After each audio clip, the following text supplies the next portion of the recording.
Political commentator Meghan McCain is weighing in on the intentionally false abuse claims against former presidential candidate Pete Buttigieg.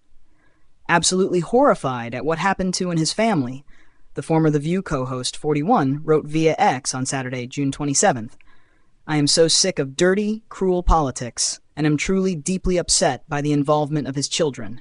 It is wildly f***ed up." She concluded, "This world has to do better."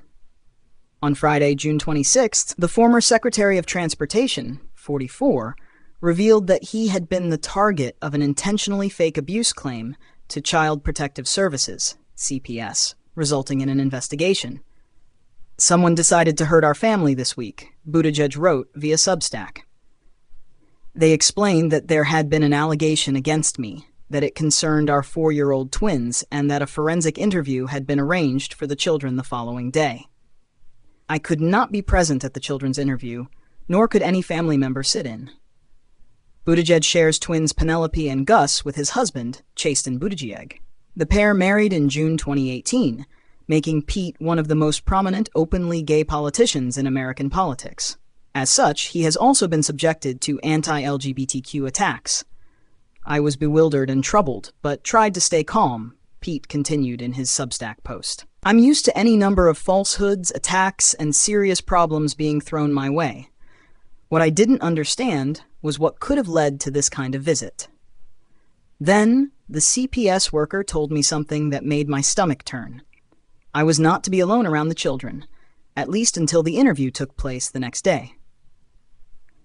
As a result of the investigation, the former mayor of South Bend, Indiana, was forced to leave his 2 children with their grandparents. "The 24 hours until they returned are among the darkest hours of my life," he wrote.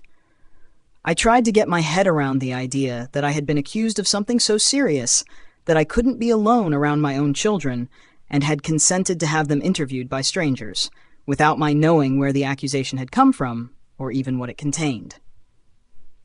After the investigation and interview, authorities told Pete that the abuse claim was made by an anonymous individual. The caller said that he had spoken to a woman who claimed to have met me at a conference several years ago in Alabama, where she said I told her that I had committed unspeakable violent crimes, and the caller believed my children were still at risk, Pete claimed. That was all. The officer had a couple of obvious questions. He asked if I had been to a town where the woman claimed she had met me. I have not. Then, the officer made clear that he believed this was politically motivated, and said it would not be referred to a prosecutor. Neither the law enforcement officials nor CPS found evidence to substantiate the accuser's allegation, meaning that Pete could resume watching his kids unsupervised. "Now our family is left to deal with the aftermath," Pete stated in his essay.